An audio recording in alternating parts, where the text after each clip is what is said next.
I'm David Kiley, Senior Correspondent with BusinessWeek magazine. Thank you for joining us today, and thank you to our terrific panel. The subject, as you can see, is the new Mad Men. How many people here watching the show these days? Good, good. So we'll have at least one question, I promise, that deals with the series. So, but it's interesting. I've had the very interesting career experience of being a journalist covering the advertising and marketing field, and I've also worked in it. And I have to say, I think the statute of limitations ran out on this. I worked at Lowe & Partners in New York in 1994, 5, and 6, and the characters in Mad Men feel to me like they were written against the people that I worked with, even in 94, 95, and 96, even though it was set up in 1960. And if there's anybody here from that era, you'll have to guess which one you are in my head. So the writing I find a bit uncanny, but not having worked in an agency in about 10 years, I can't say with any great conviction that those characterizations work for today. Anyway, I'm going to sit down here in a second, but just quickly to introduce our terrific panel. On far left is Byron Lewis, who's CEO of Uniworld. Next to him is Lori Senecal, President and CEO of Kirshenbaum, Senecal and Partners. Congratulations for having your name added to the door recently. Thank you. Nigel Morris, CEO of Aegis Media North America. Next to him is Luisa Francoli, CEO of MPG. And on the end is Chris Weil, CEO of Momentum.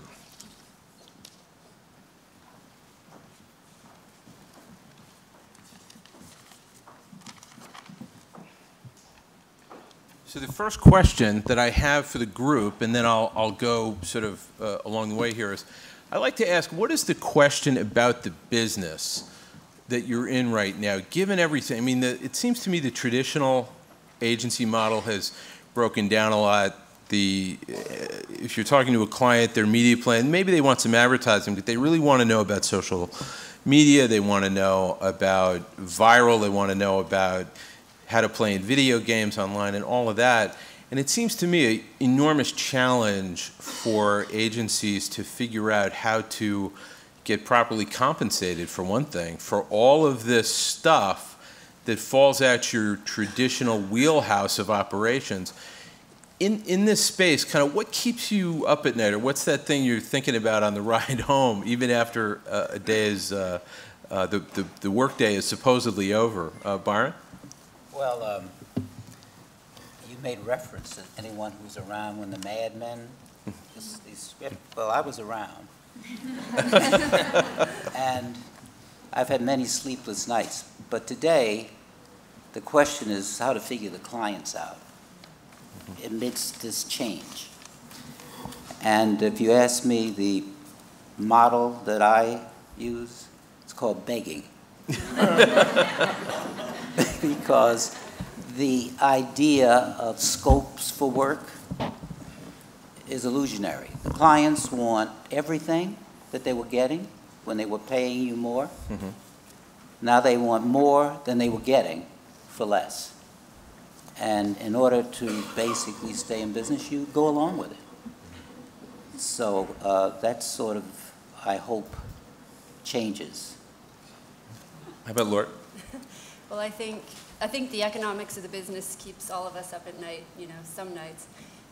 But I think with some of the emerging, new solutions that we're looking at, I actually see a little bit of hope in those, because I think, the high ground for all of us is to try to, solve for value-based compensation, right? How are we going to get compensated for the value of the ideas that we're creating? So, sometimes you'll spend, $10,000 and create a Facebook page, but it'll generate, maybe 2 million fans, which is a lot of value, right? So how do you get paid for that? So, you worry about that on the one hand, but on the other hand, you say, well, these are things that are very tangible and measurable.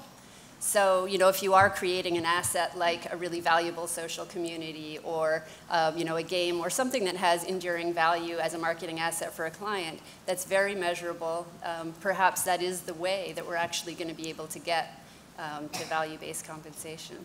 Mm-hmm. I'd like to pick up on that, actually, because I think that's a really good point. If you actually think about it, the kind of services we all actually deliver are actually going to be more directly and more measurably tied to the commercial success of our clients' businesses. I'd actually say the change is not so much was it keep you up at night, but actually gets you up in the morning, because we can actually, through communication, we can actually drive closer and closer to the transaction. Mm-hmm. So you actually have a situation where we should be creating more value for our clients, being able to demonstrate that we've created it and getting paid commensurately. Now, clearly there is a disconnect, and part of that disconnect is simply because we're in this period of change where so many of the models are getting broken. So many of the things, so many clients' models are being broken. All our clients are in the same issue. Byron, they're screwing you because in many respects they're getting screwed. That's a polite word. And exactly. But I think that will work itself out of the system, and it's up to us as an industry to be able to demonstrate the exact value that we're delivering. And whether it's a Facebook page, it's quite a good example, in terms of having 2 million fans is neither here nor there.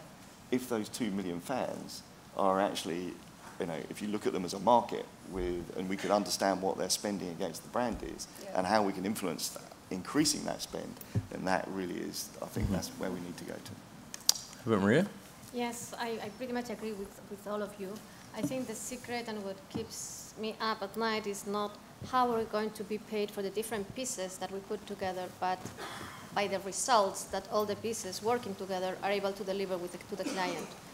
The clients, I've been myself in the begging situation that you described, sounds extremely familiar, and particularly with the recession, and we have to understand the same way that we are begging to our clients are probably begging to their own customers, because everybody is tight. Money is not as available as it used to be, and we need to all find a way to really deliver value so that the scarce resources are allocated to the value that you are actually delivering. So again, as a summary, yes, try to define the value that you are creating by the different solutions, and thank God in this time of technology, and particularly in our space, there are many mechanisms by which to measure the results that you are actually delivering to the client, and I think that helps. And in that sense, all success mechanisms, sharing in the profit, sharing in the success, is something that is to the client interest and to our interest, and has been one of the most successful ways to extract value and compensation. Mm-hmm. Chris? What do I add to all that? How about the begging part? The begging part, yeah? I'm not gonna answer that on stage, but I do have knee pads in my desk drawer.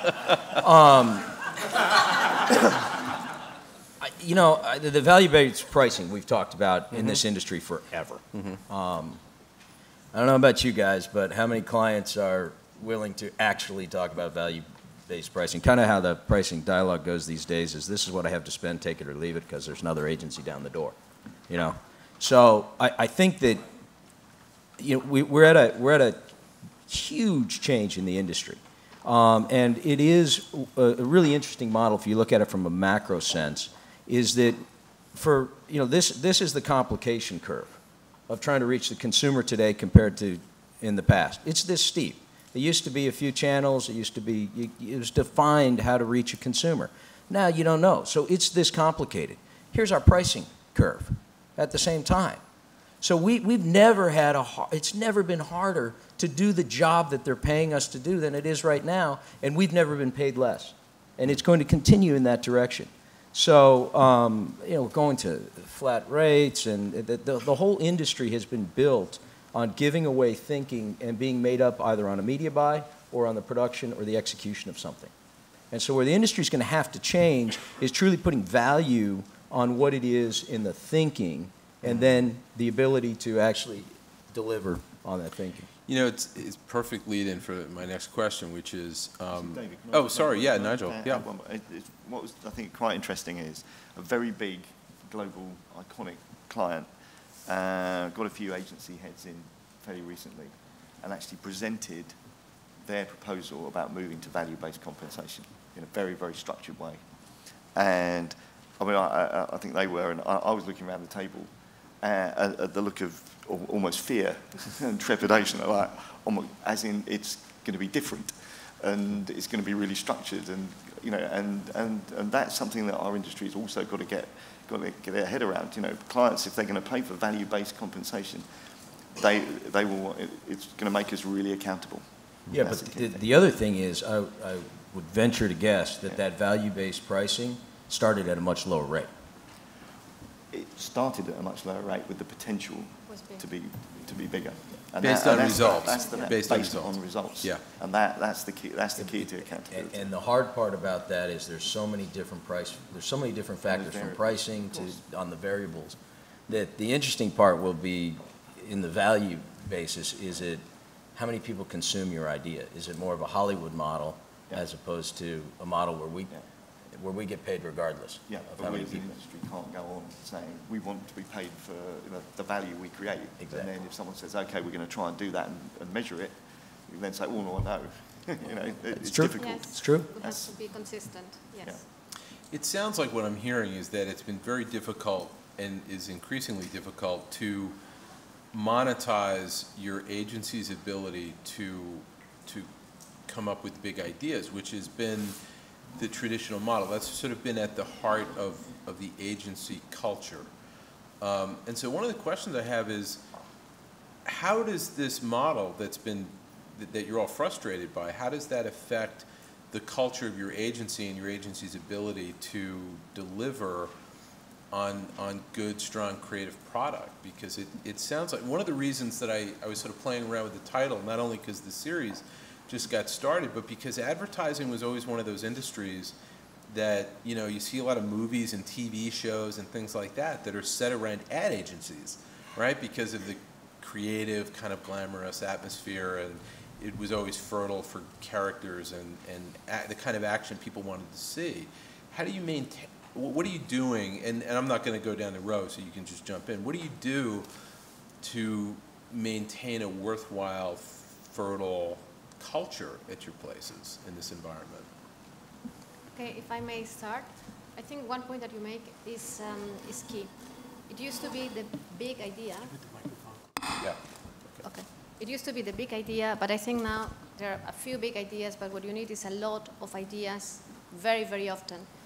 Some years ago, at the time of Mad Men, one big idea could live for many, many years. So that big idea was a long-term investment for the client as well. Today you can have the greatest idea, but may last for a month. It would be great during that month, and it will be like the thing to do, but the next month you need another one, and the next month you need another one. So maintaining a fertile environment is even more important than it used to be before, where this big idea could have very, very long life. And it's the challenge that we all have from the creative standpoint, but also we need creativity in the media business. We need creativity that is not only related to the pure creative, but in finding the real solutions that can deliver those results that we were talking about, so that we can get compensated appropriately for what we do. I'd like to add that the industry is built around great ideas. But I think the economic conditions and the kind of clients we now have, ideas don't come cheap. And the idea of continuity is a real problem. Plus, at least in our experience, we've had an incredible turnover in our clients. And I think we're operating on an economic model rather than a business model. Unfortunately, I think ideas are getting lost in this environment. There's some campaigns which I admire, and I admire the clients and the agency that create them. I'm a caveman frankly, because I see the caveman having a great deal more significance than probably the agency that created it. And then you see the continuation That's a wonderful thing. That makes advertising wonderful. But you have to have a client that's willing to pay for it. And you also have to have clients who understand that. And that's getting to be in short supply, I think, these days. I was talking with a CMO recently who, as a lot of CMOs, she was a CMO at some place for about 12, talking about turnover, 12 months, and now she's a CMO of a different company.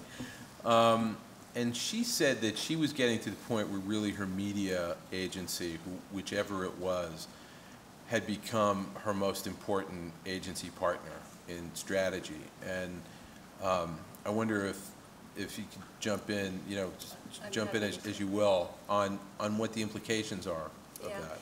I mean, I think, you know, media is obviously, you know, a very critical area in terms of solving the modern business problems today. But certainly one of the things, you know, being 10 days on the job at KBS&P that I've noticed that's been of tremendous value is the fact that the media agency was never sort of disaggregated from the company. You know, the creatives and the media sit together, and we have this equation that we call, which is E=MC², and it stands for like the highest level of engagement comes from media and creative living together with intensity and coming up with those ideas together. So is media important in solving modern business problems? Absolutely, yes. But it's the combination of media and creative working so closely together with intensity that I think is really the key. And especially if you look forward and you think about, you know, that interaction between messaging and media and being able to optimize that on the fly in real time, you know, to really deliver business results. I think it's that interaction of the two that's incredibly valuable. I think it's actually, it's as many of the disciplines working with intensity as possible that you can have. And I think that in our environment, and I'll pick up a little bit on the other question, you know, there are so many complexities and there are so many specialist disciplines required to actually get a full campaign and a full program out to reach consumers where they are. I'll bring up that fertility issue is a really interesting one about, you have to build a culture of an agency now that I think looks outward as much as it looks inward. That's a great If you point. go back to the Mad Men, I mean, it is very, the whole process was very, very internalized. Now it's external, and it is lots of ideas. And actually, you know, it's not research groups that are going to decide, you know, whether a campaign is good or not. It's people out there, and we'll know. And one of the reasons the ideas turn over very quickly is a lot of them fail, and we know very, very quickly that they fail. But also is that there are so many other ideas out there, and that people are grazing and snacking. And we as agencies, we have to think of ourselves as very open source, and we're part of that culture. And we have to get closer and closer to the consumer, because that is where we can really add value to the client. It's true. It's like focus groups can lie, but behavioral data doesn't lie. Exactly. So really looking at the behavioral data can be very powerful. Yeah. But yeah, also I agree with you on the business model side is this open source, is that we as agencies are real good at working on our own. Yeah. And clients are asking just the opposite. They're saying, hey, you're all my partners. Make sure you come together. Yeah. I don't want to force it. You guys come together and you add the value. Yeah. And so it's partnering with people to make the idea better, not just holding on to it yourself. On the media side, I think one of the reasons that, I mean, it's an economic reason, follow the money, right? I mean, how much of the budget is sitting on the media side? Right. And so clients are simply saying, wait a minute, if I'm spending the majority of my budget here is going into this, it has to be more accountable to the message. And yes, I'm sorry. Go ahead. And there's something else in this time of measurement. I think we are in a better position to measure what we do, and we have developed more systems. So that's what may put us in a more relevant space than we had before, because measurement is at the top of the agenda for most marketing managers, CFOs that have become also one of our key counterparts, which never happened before, and also for the CEO. So we have something that is interesting for a lot of people. Yeah. I can remember being in pitches myself where the media portion got the last 10 minutes of a Yeah. 2-hour So pitch. 10. That's not happening anymore. But I wonder if it isn't in part because whereas the media is consolidated, you know, usually at one agency, that's become kind of, I mean, it seems to me that big media agencies have become very good at marshaling the specialists to do whatever the media is you're interested in.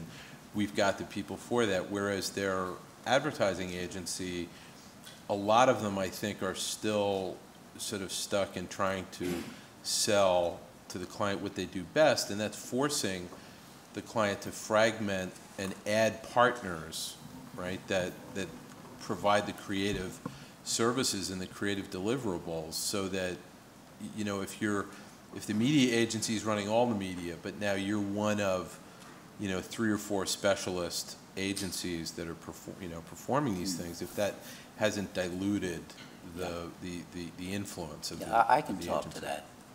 I think that the consolidation of the media, particularly the broadcast, in an outside entity, particularly affects multicultural agencies, African American, Hispanic, and Asian, because we work in partnership with the media.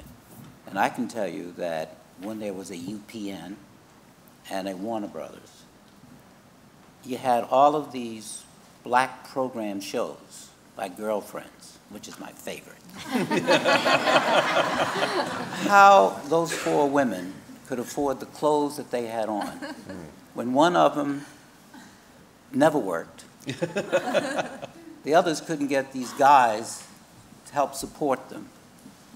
But the thing was, it had great ratings against African American consumers.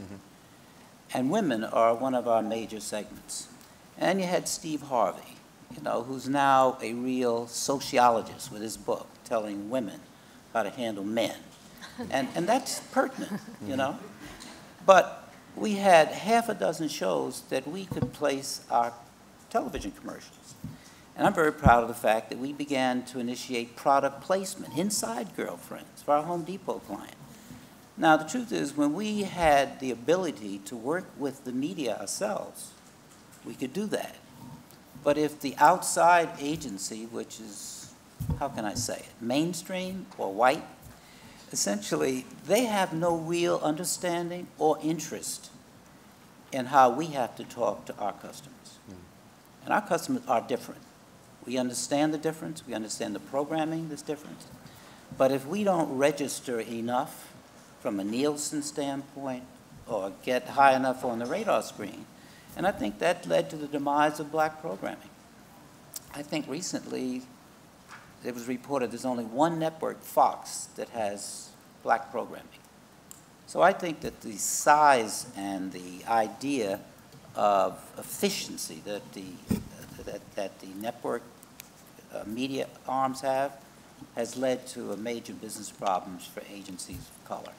I think there's still a separation in the marketplace with agencies between clients, multicultural agencies, and traditional agencies, because, and actually we can go right into the Mad Men show, because there was a plot line this season about whether or not Admiral should advertise directly in the black media. This is 1960-61. And what I still find are a lot of creative directors, white creative directors, who don't think that their message needs to be reworked or reinterpreted for a black or Latino audience. They want to see, really the only thing they're interested in looking at is that they're not making some big cultural mistake, but they really get their hackles up if their idea is basically completely reworked or maybe left behind in dealing with a black or Latino audience. I mean, what do you, I mean, as we're, particularly on the Latino side, as we get a greater Latino population in the States, how do you guys view that issue about? I'm the more close to a Latina, so let me answer that one. I think it's absolutely true. I mean, different audiences need different ways to be talked at. but I wouldn't even, say Latino, because you have very different types of Latino, and you have Latino housewives, and you have Latino men, and you have Latino older people. So it needs to be adjusted to the real target, not only because of race or background or where you come from. And in that, again, I felt very bad when you mentioned the open source, because I thought I was the only one who was mentioning it in our industry, because I deeply believe in that. I mean, today, the complexity of everything that we need to do in communication, I mean, it's impossible that one agency only, under one roof only, you are expert in all the different disciplines. It's impossible. I mean, I wish it was possible, because I wish to be the one doing that. But you need to get input and to collaborate with different people that contribute different parts of the overall solution that you want to deliver to the client. So yes, definitely you need to speak in a different way to a Latino person than you need to speak to a person, African American, and you need to talk different to one person that lives in Boston to one that lives in Alabama. I mean, that's true too. Mm-hmm. Byron's issue, though, is it's actually a microcosm of another issue, which is which does affect the media. Because increasingly they are coming to media agencies, and again, we're in a position where we can manage across the whole ecosystem of consumer connections, and strategically they are looking for that lead, and we're investing a lot in strategic products, a lot in data. And yet, on the other hand, what they're also saying is they need to consolidate media, and then it's an immense downward pressure from procurement to get the lowest common denominator, and actually being held and accountable and measurable to that. And there's a dynamic tension between those two things of using media, and again, increasingly close to creative, in a very ideas-driven, in a very innovative way, and at the same time, media benchmarks which actually drive towards a much more vanilla product, and I'm not saying it's not an easy thing for clients to go, because they're needing to drive efficiency in their business, and media is a big number. Absolutely. At the same time, they also sometimes are actually stifling the innovation that they also crave, that could cause a breakthrough, and that could cause lots of issues. Which of those two is driving the decision making from the clients on their consolidation? The media. But is it the price or the strategic? In terms of consolidation, funny enough, it does vary. It does vary a bit by client, but I think we'll go right back to Byron at the start. We'll have both, please.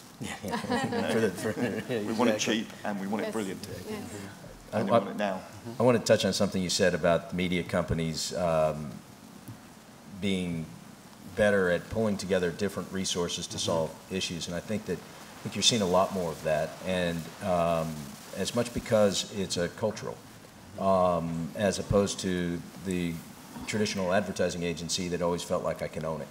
That media has come at it from a different perspective from the history, and so media companies, I'm finding, are a lot more open and easier to work with as you're consolidating than the agencies that just say, hey, we own it. We own it, everybody else is subservient, whereas in the media this is all part of our job. So it's a historical, cultural thing from the media versus advertising. Great. I sort of lost, I can't remember in the setup of Don Draper's character in Mad Men, if he ever went to art school or design school. I mean, he has this sort of dark history and dark past. And I know one thing that is very uncommon about Draper is that I've never worked with or met the creative director that dresses anything like Don Draper. But my question is this: are we sort of getting to the point where agencies need to seriously rethink whether the creative head of their agency should be somebody who's sort of laddered up the industry in the traditional way from art school and was a copywriter and art director? Is the services and the mediascape and the issues facing the client so diverse that maybe a classically trained creative person is not the right background to lead the creative product at an agency? Who wants to jump in? Jump in, come on. I want to hear from Byron. Byron's got some ideas on it. Byron, I'm sure he does. Come on, Why are make you some laughing? enemies. That's my creative director. No, I think that you have to be creative, period. This is a time of change. You need, for leadership, somebody who can think, someone who's close to the changes. And I guess if I had a preference, it would be someone who worked from a strategic side, who's been an account person, but who appreciates the creative product. And would that person that you're talking about, would that imaginary person lead the creative department? I think there's no such thing. In my mind, ideally, there should be no creative department. The whole agency should be creative. It should all be about ideas. It should all be about the way to reach the customer. Where's that person? What planet are we talking about? But I don't think agencies should be broken down into departments anymore.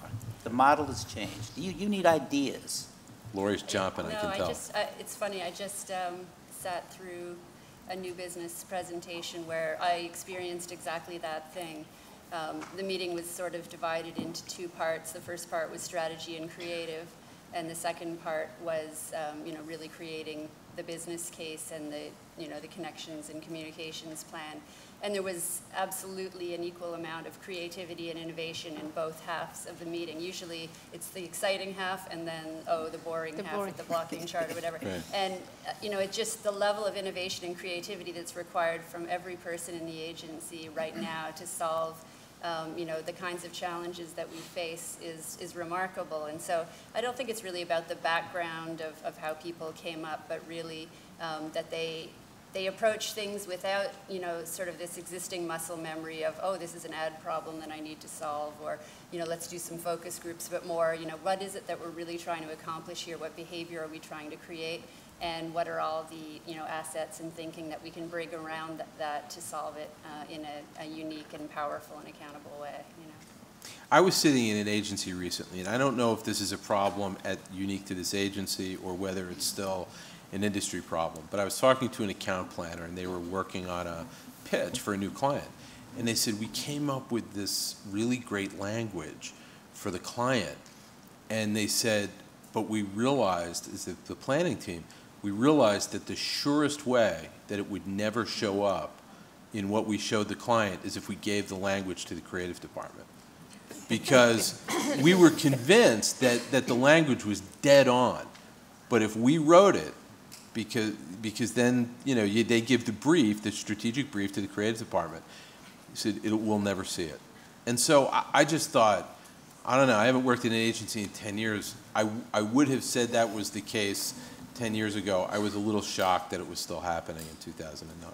Do you think that's still a very common industry issue in terms of internal turf getting in the way of the best ideas going forward, or do you think that's a problem of that particular agency?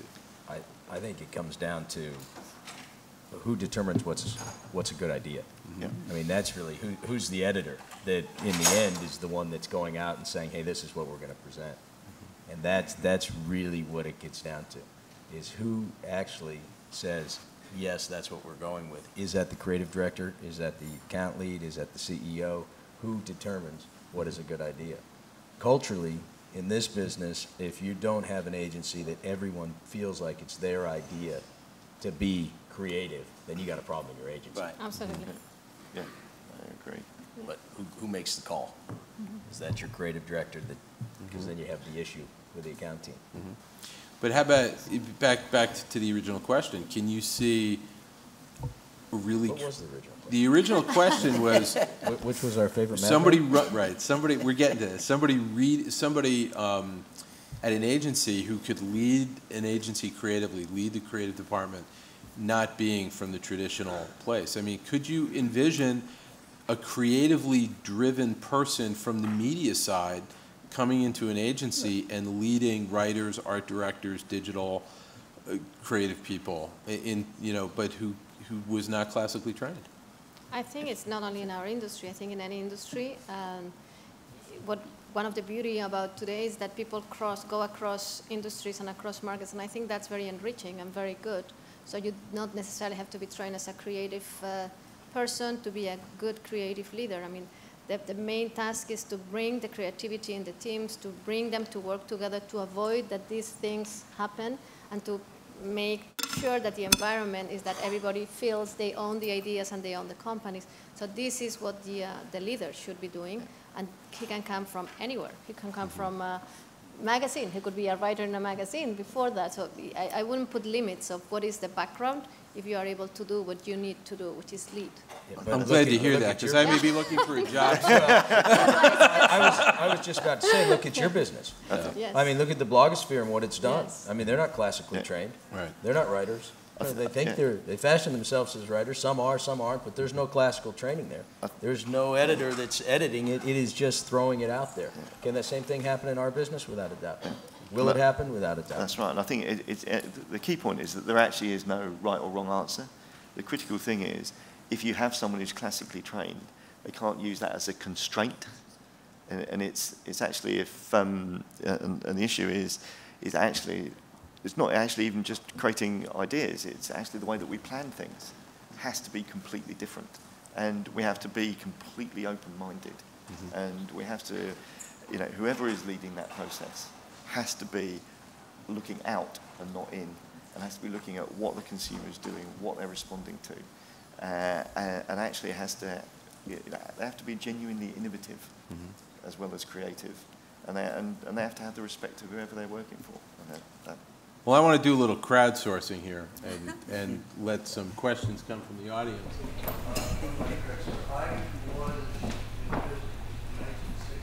Wow.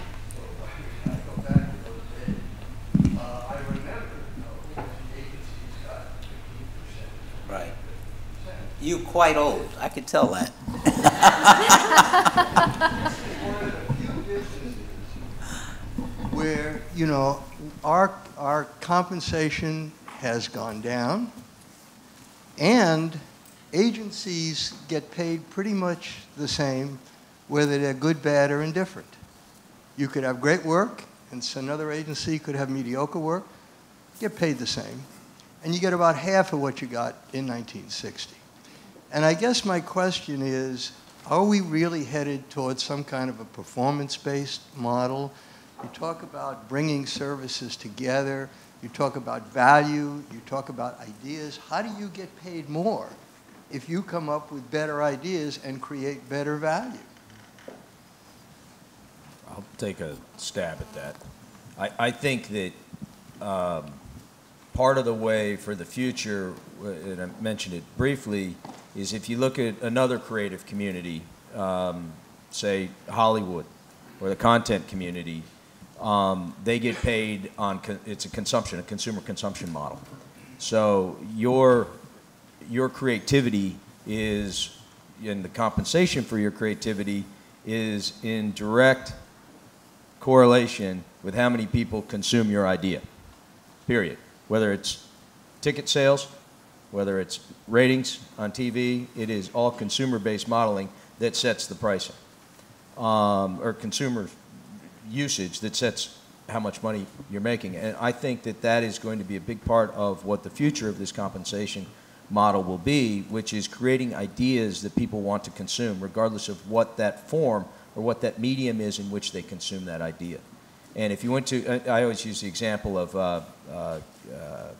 and I saw Chuck Porter here earlier, is on Subservient Chicken for Crispin when they did that for Burger King.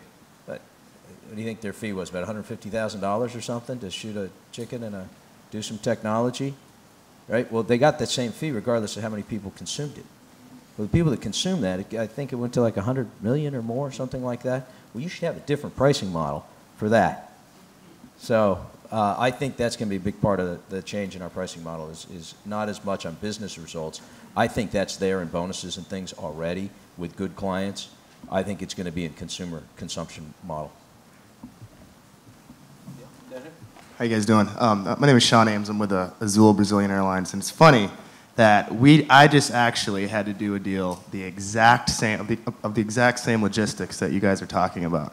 And how we did it was, I have this project that I have a substantial budget for, and we needed an ad agency to kind of bring this project to life. I'm sorry, But did you say you had a budget? Step